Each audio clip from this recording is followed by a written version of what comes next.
오늘 신앙은 마음 지키기이다 라는 제목으로 함께 은혜를 나누기를 원합니다. 우리가 예수 그리스도를 믿고 난 이후에 우리의 삶을 신앙생활이다 이렇게 말합니다. 신앙생활은 마음을 지키는 생활입니다. 우리가 살아가다 보면 마음이 상처 입고 마음이 다칠 때가 참 많습니다. 이웃 간의 관계도 그렇고요, 직장에서도 그렇고, 부부 간의 관계도 그렇고, 교회 생활도 그렇고, 우리가 사람들이 두 명만 있으면 사회가 형성된다. 아리스토텔레스가 그렇게 말했죠. 인간은 사회적인 동물이다. 두 명만 있으면 관계가 형성됩니다. 그걸 우리가 사회다 이렇게 말합니다. 아무튼 두 사람 이상이 모이면 상처 입을 때가 많습니다. 마음이 다칠 때도 많습니다. 그러나 어떤 경우에도 여러분 마음을 상하게 만들면 안 됩니다. 마음은 창문이에요. 세상을 보는 창문입니다. 우리가 창문이 먼지가 끼고 더러우면 모든 것이 다 더럽게 보입니다. 만약에 우리가 창문을 노란색으로 코팅했다고 치자고요. 그러면은 세상이 다 노랗게 보여요. 우리가 창문을 빨간색으로 셀로판지로 우리가 다 코팅했다고 하면 세상이 다 빨갛게 보입니다. 이렇게 우리의 마음은 세상을 보는 창문입니다. 우리가 마음의 상처를 입으면 입을수록 세상을 볼 때에 상처 입은 세상으로 보일 수밖에 없습니다. 여러분, 창문이 만약 커튼으로 쳐져 있다면 밖을 볼 수가 없습니다. 제가 러시아에 부흥회를 인도하러 간 적이 있었는데요. 가니까 전부 가정마다 커튼으로 쳐 있더라고요. 근데 이 커튼이 얇은 커튼이 아니라 우리로 말하면 카페트예요. 카페트가 쳐 있는 거예요. 그래서 제가 물었습니다. 아니 왜 이렇게 다 집집마다 카페트로 창문을 전부 다 이렇게 커튼처럼 쳤느냐라고 그랬더니 러시아에는 백야 현상이 있다는 것입니다. 진짜 저녁이 됐는데 화내요. 근데 그냥 화난 게 아니라 기분 나쁘게 화내요. 아주 찝찝하게 화내요. 이러니까 사람들이 잠을 잘 수가 없으니까 이 카페트 같은 두꺼운 커튼으로 창문을 다 치는 것입니다. 그래야 방 안이 깜깜하게 되는 것입니다. 여러분, 마음이 차가우면 세상도 차갑게 보입니다. 마음이 슬프면 세상도 슬프게 보입니다. 그만큼 마음이 중요합니다. 오늘 본문을 보면 듣는 것, 말하는 것, 보는 것 세 가지가 나옵니다. 여러분, 말하고 보고 듣는 이 모든 것의 중심이 마음입니다.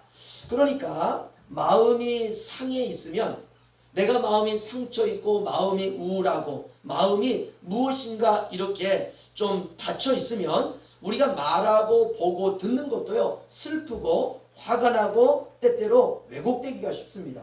우리 오늘부터 결심해야 됩니다. 어떤 경우라도 우리가 마음에 상처를 주는 그런 말과 행동을 하지 않겠다고 우리 스스로에게 우리가 다짐해야 됩니다. 마음에 상처 주는 것도 반복하면 습관이 됩니다. 우리 자녀를 키울 때에도 넌 참 주님께서 너를 굉장히 사랑하는구나. 너는 하나님께서 축복해 주실 거야.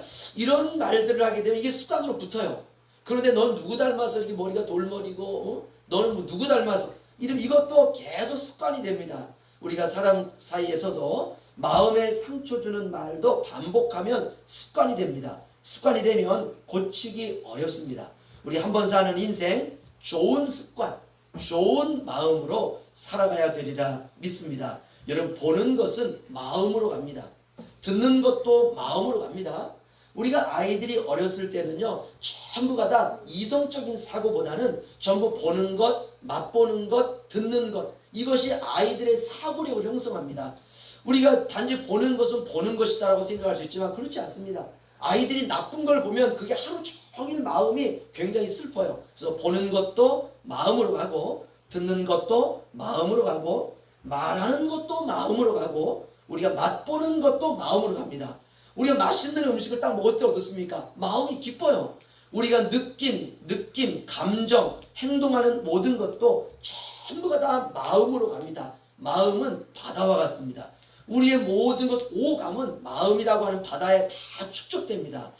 그렇다면 우리가 마음이라고 하는 것은 굉장히 중요하지 않습니까? 그래서 마음은 뜨거워야 돼요. 마음은 펄펄 끓어야 됩니다. 그래야 우리가 인생을 살아가면서 차가운 마음을 가지고 있는 사람 곁에 내가 가게 되면 그의 마음이 뜨거워지는 것입니다. 그런데 오늘 성경 말씀을 보면 우리의 마음 안에 있어야 될 것을 오늘 성경은 말씀하고 있습니다. 20절에서 22절 보시죠. 20절에서 22절 우리 함께 읽겠습니다. 시작. 내 아들아 내 말에 주의하며 내가 말하는 것에 내 귀를 기울이라. 그것을 내 눈에서 떠나게 하지 말며 내 마음속에 지키라. 그것은 얻는 자에게 생명이 되며 그의 온 육체에 건강이 됨이니라. 아멘. 내 아들아, 내 말에 주의하여 내가 말하는 것을 내 귀를 기울이라. 그리고 그것을 마음에 지키라는 것이에요. 그러니까 우리의 마음에 있어야 되는 것은 무엇이냐? 하나님의 말씀을 두라는 것입니다. 그 하나님의 말씀이 우리의 마음 밖으로 나가지 않도록 키핑, 지키라는 거예요. 하나님의 말씀을 보고 듣고 말씀의 귀를 기울이고 그 말씀을 우리의 마음 안에 고이 간직하고 지키라는 것입니다. 21절 보시면 그것을 내 눈에서 떠나게 하지 말며 내 마음속에 지키라. 아멘. 마음이 말씀의 빛으로 항상 밝혀져 있어야 됩니다. 여러분의 마음 안에 무엇이 있습니까? 하나님의 말씀이 아닌 것은 위험합니다. 여러분, 하나님의 말씀보다 중요한 것은 세상에 없습니다. 너무나 많은 사람들이 하나님의 말씀이 아닌 것에 마음을 빼앗기고 살아갈 때가 참으로 많습니다. 여러분, 사람들이 마음을 지키지 않습니다. 그러면 마음이 하나님이 아닌 것에 유혹되기 쉽고 결국 마음이 무너지게 됩니다. 마음이 무너지면 다 무너지는 것이에요. 여러분, 마음이 가면 몸이 간다라는 말 꼭 기억하시기 바랍니다. 뭐든 마찬가지입니다. 사람의 마음을 장악하는 쪽으로 몸이 가게 되어 있습니다. 마음은 말씀으로 채워져야 됩니다. 그 사람이 지혜로운 사람이고 그 사람이 지혜를 얻는 사람입니다. 다른 것에 마음을 우리가 열면서 오직 하나님의 말씀에는 마음을 열지 않는 사람들이 있습니다. 이건 사탄의 유혹입니다. 우리의 마음은 말씀으로 무장되어 있어야 됩니다. 우리 13절 우리 다 같이 읽겠습니다. 시작. 모든 지킬 만한 것 중에 더욱 내 마음을 지키라. 생명의 근원이 이에서 남이니라. 아멘. 생명의 근원이 마음에서 난다라고 말하고 있습니다. 그러니까 마음이 전부입니다. 여러분, 부부가 살아가다가 어느 날 남편이 이렇게 말합니다. 이제 내 마음이 떴어. 그러면 굉장히 불안해져요. 마음을 지켜야 돼요. 마음은 나의 정체성을 말해줍니다. 오늘 잠언서는 무릇 지킬 만한 것 중에 더욱 내 마음을 지키라. 여러분, 한 주간 동안 이 말씀만 붙들고 살아가도 우리가 삶의 균형을 잡을 수가 있습니다. 모든 지킬 만한 것 중에 더욱 내 마음을 지키라. 여러분, 이 말씀만 우리가 잡아도 흔들리다가도 바로 설 수 있습니다. 우리가 마음이 복잡한 상태에서는 올바른 판단을 할 수가 없습니다. 마음은 단순해야 됩니다. 우리가 단순하다라는 말은 오직 하나의 길만 있다는 것입니다. 그렇다면 오직 하나의 길은 무엇인가? 그것은 바로 하나님의 뜻입니다. 하나님의 마음입니다. 우리가 이 부분에 분명하면 아무리 복잡해도 삶은 단순해집니다. 그리스도인들은 오직 하나님의 영광을 위하여 사는 사람들입니다. 내 영광이 아니라 하나님께 영광이 되면 내가 초라해도 관계없습니다. 주님께 영광이 된다면 내가 욕을 먹어도 관계없습니다. 얼마나 단순합니까? 여러분, 우리의 마음이 복잡한 이유는 내가 내 인생의 주인이 되었기 때문에 복잡한 것입니다. 내가 인생의 주인이 되면 나도 내 마음을 어떻게 할 수가 없습니다. 갈피를 잡을 수 없습니다. 오늘날 현대인들의 마음이 얼마나 복잡합니까? 그래서 이렇게 표현해요. 천갈래 만갈래 같다. 마음이 그렇게 복잡한 것입니다. 여러분, 우리의 복잡한 마음 주님께 다 맡겨야 됩니다. 주님께 맡기면 인생은 단순해집니다. 그분이 내 안에 사시면 인생은 명료해집니다. 그래서 우리가 항상 하나님 말씀을 생각하고 주의하고 귀를 기울이며 사는 것입니다. 20절 21절 제가 다시 한번 읽어드리죠. 내 아들아, 내 말에 주의하며 내가 말하는 것에 너의 귀를 기울이라. 그것을 내 눈에서 떠나게 하지 말며 내 마음속에 지키라. 아멘. 이 말은 의미 없이 살지 말고 하나님의 말씀을 기준으로 삶을 재조정하며 살아가라, 이 말입니다. 여러분, 우리가 이게 장사하시는 분들을 보면 다 저울을 하나 가지고 있습니다. 우리가 요즘에 그 전자식 저울을 보면 0점 조정이라는 게 있습니다. 이 저울을 아무것도 안 쟀는데 벌써 1g으로 표시가 되어 있는 거예요. 그러면 우리가 리셋 기능을 딱 누릅니다. 그러면 0점 조정이 돼요. 새롭게 시작하는 것이죠. 오늘 말씀을 보면 0점 조정하라, 이 말입니다. 신앙에 0점 조정이 있습니다. 요즘에 내 마음이 왜 이럴까? 내 마음이 요즘에 왜 이렇게 불안할까? 뭔가 내 마음이 0점 조정이 안 된 것입니다. 말씀의 인생을 맞추는 0점 조정이 필요합니다. 그러기 위해서는 우리가 어떻게 해야 되느냐? 24절, 25절 우리 함께 읽겠습니다. 시작. 구부러진 말을 내 입에서 버리며 삐뚤어진 말을 내 입술에서 멀리하라. 내 눈은 바로 보며 내 눈꺼풀은 내 앞을 곧게 살펴. 아멘.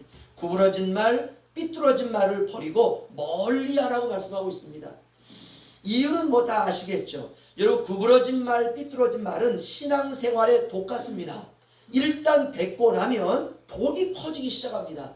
구부러진 말, 비뚤어진 말을 하게 되면 우리의 마음이 불편해지고 인생이 행복하지 않습니다. 눈은 바로 보고 우리의 눈꺼풀은 앞을 향하여 곧게 펴라 라고 말하고 있습니다. 우리의 모든 보는 기능들이 있죠. 보는 것을 돕는 기관들입니다. 구부러지게 보거나 구부러진 방향으로 보지 말라는 것입니다. 우리가 만약 구부러지게 보고 삐뚤어지게 생각하게 되면 마음이 상하고 마음이 다치고 마음이 제 기능을 할 수 없게 됩니다. 사람은 보는 대로 말하고 보는 대로 생각하고 보는 대로 행동하게 되어 있습니다. 우리가 주님의 눈으로 하나님의 생각대로 하나님의 마음으로 성령의 인도하심 아래 보고 듣고 행동해야 되리라 믿습니다. 그래서 우리는 늘 하나님을 의지하고 하나님의 말씀 안에 살아가는 훈련을 해야 되는 것입니다. 내 뜻과 내 생각대로 살 것이 아니라 하나님께 묻는 것입니다.